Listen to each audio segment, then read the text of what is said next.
Hey guys, Dave Mason here from the Niche Lifestyle, coming at you with I think this is vlog number 8, and I've entitled this one "Changing Ourselves." Now, over the last 7 vlogs, I've spoken about changing, trying to affect difficult people, difficult environments, difficult situations. But at the end of the day, the question you have to ask yourself is, can you actually affect change in other people, all situations, all environments? And the answer is no.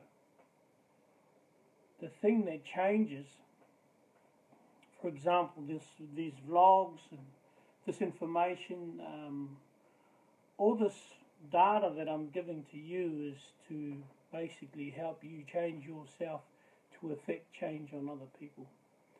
So the vlog tonight is aimed at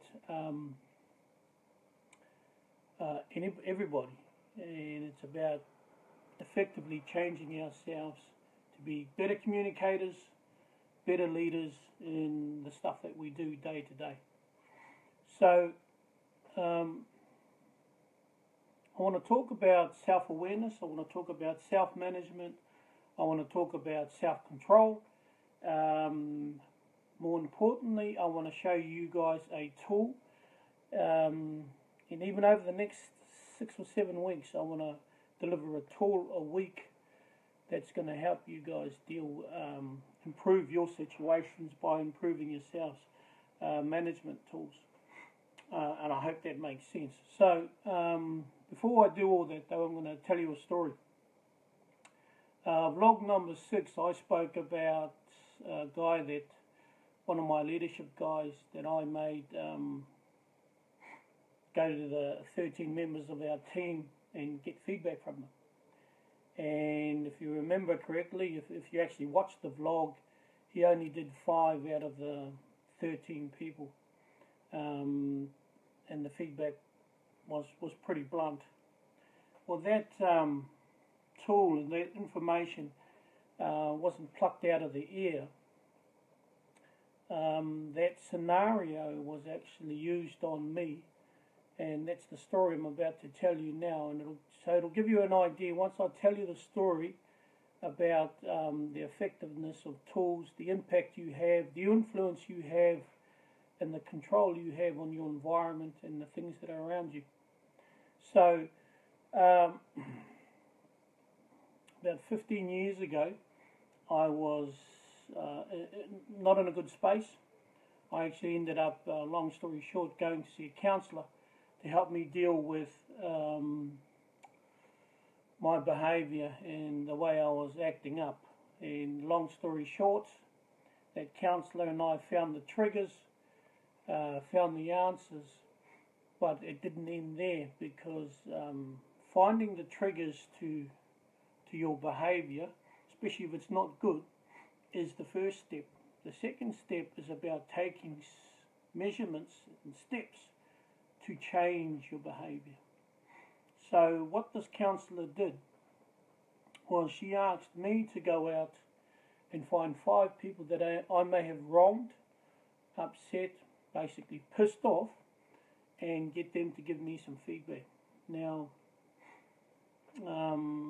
unfortunately at this time I had one of our friends had just passed away, and we were at his wake, and there was drinking, and for some stupid reason there was a family there, a couple there that I knew I had upset. So I went to the wife of the couple, because she was the one that I knew was really pissed off with me. So I said to her, I told her the scenario, could she give me some feedback?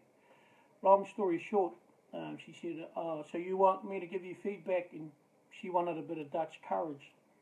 So she said, "Oh, hold on," and she started drinking, putting it away, and then proceeded to give me one of the most heartfelt, painful bits of feedback I've ever received from anybody. she said that I was the most unethical, cold, callous. She called me, it's a word, she called me tapaware, which is basically Tupperware, a plastic Māori she called me. She was Māori, by the way. And she basically said that, you know, what did I ever do to them? Why was I so cold? Why was I so callous? Now, when I went back to the counsellor, she asked me if I'd done my homework and gone to the 5 people. I said to her, no. I said to her that I think I've learnt my lesson.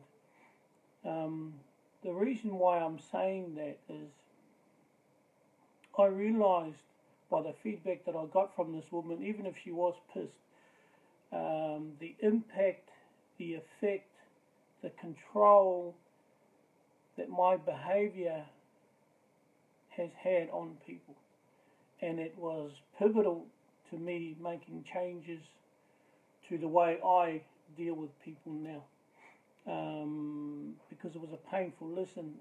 Because the feedback that she gave to me was that I was an asshole, basically. And so ever since then I've made it not my life's goal, but you know, I've been trying to effectively change my behaviour. So what I'm going to give to you guys tonight is a tool, and that tool is called the circle of influence versus the circle of concern. Now, it might not seem like much to you now, but it'll give you an idea about the impact, the effect your behaviour has on other people and the people that are around you. So what I'm going to do is I'm just going to turn the camera around. I've taken a bit of a shot. Now the tool I'm going to talk about comes from a guy called Stephen Covey. 7 Habits of Highly Effective People. But I've used this before in seminars and training programs that I've given to other people.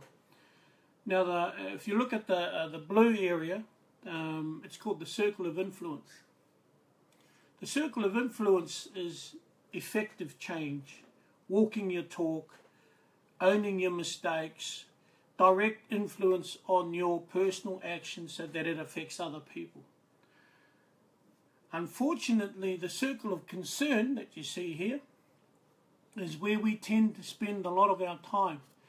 We spend it worrying about what other people are thinking, blaming other people for what we do, blaming our parents, blaming our friends, blaming our work, blaming everything around us, blaming social media for the effect of our behaviour. Now, if you look at this particular circle here, this is called the proactive focus. This is what proactive people do. They increase their circle of influence and they try and reduce their circle of concern. They are focused, they are determined, and they act to ensure that they walk their talk. The second scenario is what we call the reactive focus. You notice the circle of influence is smaller. So walking the talk, your words, your actions, your mistakes are smaller. The circle of concern is when you're listening to other people, when you're blaming other people, when you're blaming the scenarios around us, when you're blaming other people for mistakes made. Because reactive people, or the reactive focus, is where we take the blame off ourselves. And we blame the environment around us. We blame the scenarios. We blame other people. We blame other bosses. What we have to get used to doing, guys, especially when it comes to, and look up the Steve Covey's 7 Habits of Highly Effective People, circle of influence versus circle of concern. You've got to start. I get asked all the time, you know, what makes me so dogged? what makes me so driven to ensure that I bring about effective change. The key factor for me is focus, and making sure that I deliver, that I walk my talk. All the stuff that I'm giving you now is me walking my talk. It's a direct influence on the environment around me. It's making where my words match my actions.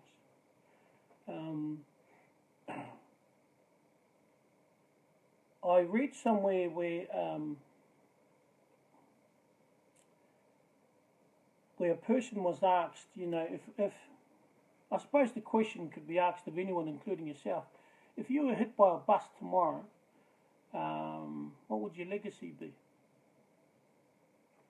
What would people say about you? What would you want to see? One of the things that I'm mindful of is that, and it doesn't drive me, regret drives me, it's ensuring that we're doing the right thing all the time, not just some of the time, all the time. People know people that are, when bullshit walks.